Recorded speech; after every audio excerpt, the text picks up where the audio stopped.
مراد سعید صاحب, منسٹر صاحب. جی بسم اللہ الرحمن الرحیم. شکریہ چیئرمین صاحب. بنیادی طور پہ یہ جو موشن ہے اور ابھی تک جو پوائنٹس اٹھائے گئے ہیں, 3 اہم نکات ہیں اس کے. ایک یہ کہ مہنگی بجلی, دوسرا یہ کہ حکومت اس کے لیے کیا اقدامات کر رہی ہے, اور تیسرا یہ کہ سرکولر ڈیٹ کو جو بڑھتا جا رہا تھا اس کے لیے حکومت کیا اقدامات کر رہی ہے. تو پہلے مہنگی بجلی کے حوالے سے میں ان کے سوالات ایڈریس کر لوں گا, لیکن پہلے میں مہنگی بجلی کے حوالے سے آتے ہوئے چیئرمین صاحب, آپ ہی کے اپر ہاؤس کے ایک اسٹینڈنگ کمیٹی نے رپورٹ مرتب کی تھی, اور میں اس کا حوالہ دوں گا, اور ساتھ میں سپریم کورٹ میں جو جسٹس عظمت سعید صاحب چیف جسٹس تھے, ان کی سربراہی میں جو رپورٹس آئی تھی اور جو وہاں پہ ہیئرنگز ہوئی تھی, میں اس کا حوالہ دیتا چلوں. سپریم کورٹ میں سر بنیادی طور پہ چیف جسٹس آف پاکستان نے کہا کہ جو آئی پی پیز کے ساتھ اور بجلی کے معاہدے ہوئے ہیں یہ پاکستان کے گلے میں پندے کے مترادف ہے. یہ میں نہیں کہہ رہا. نمبر 2, جو فائنینشل ٹائمز کی رپورٹ آئی تو فائنینشل ٹائمز نے 1994 کی جو آئی پی پیز کی پالیسیز تھی اور پھر اس کے بعد جو پاکستان میں اس کی کنٹینیوٹی ہوئی مختلف ادوار میں, اس کے حوالے سے انہوں نے لکھا کہ جتنے ممالک تھے اور جنہوں نے یہ ایکسپینسو ایگریمنٹس کیے تھے وہ تو اس سے نکل گئے, لیکن پاکستان کو جو 2002 کے بعد بھی 2018 تک ایگریمنٹس مل رہے ہیں, اس سے ہمیشہ کے لیے کوئی امید نظر نہیں آ رہی, بلکہ ملک مزید تاریکی میں ڈوبے گا. یہ فائنینشل ٹائمز کہہ رہا ہے. آپ کی سینٹ کی سٹینڈنگ کمیٹی کی رپورٹ کیا کہتی ہے سر؟ اس میں آپ نے 2-3 حوالوں سے کام کیا تھا اس سینٹ کی سٹینڈنگ کمیٹی نے, اور اس میں پہلی چیز کیا تھی کہ جو آپ کے پاور 2013 کے بعد اس میں آپ نے ایک تو ڈالر میں آپ نے ان کو پیمنٹ کرنی تھی, یہ آپ نے ملک کے ساتھ بہت بڑا نقصان کر دیا, ظلم کر دیا. نمبر 2, مختلف پاور پلانٹ جو آپ نے لگائے وہ آپ نے مختلف قیمتیں دے کے ایکسپینسو پاور پلانٹس لگائے جس کا بوجھ بھی قوم کو ادا کرنا پڑا.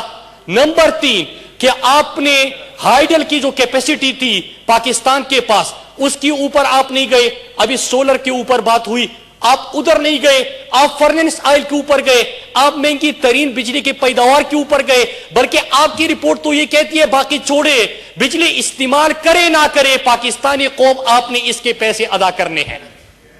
یہ دنیا میں کہاں پہ ہوتا ہے؟ اور آپ کی بات بالکل ٹھیک ہے.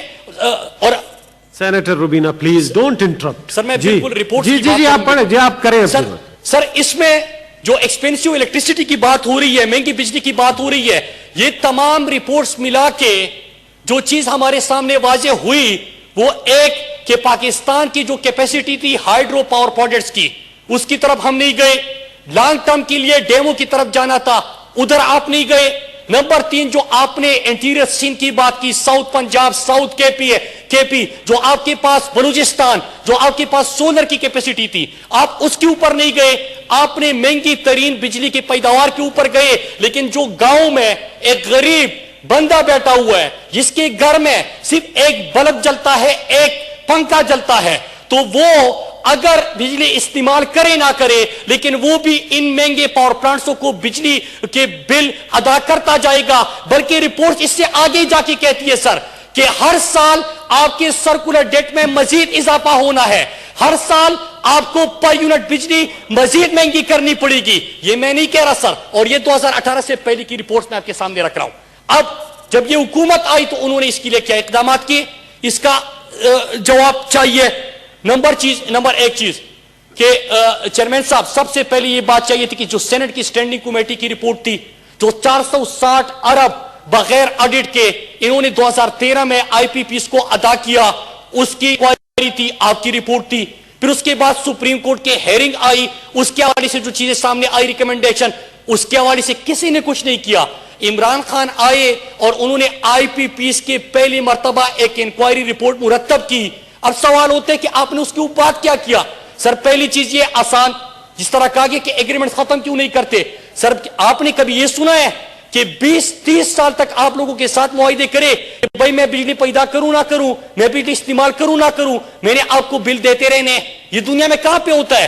عمران خان نے اس کی تحقیقات کی، انکوائری رپورٹ آئی، اس میں ایک اور چیز بھی سامنے آ گئی، جو ان کو پروفٹ بنتا تھا اس سے بھی کئی گنا زیادہ ان لوگوں کو پروفٹ ملتا رہا.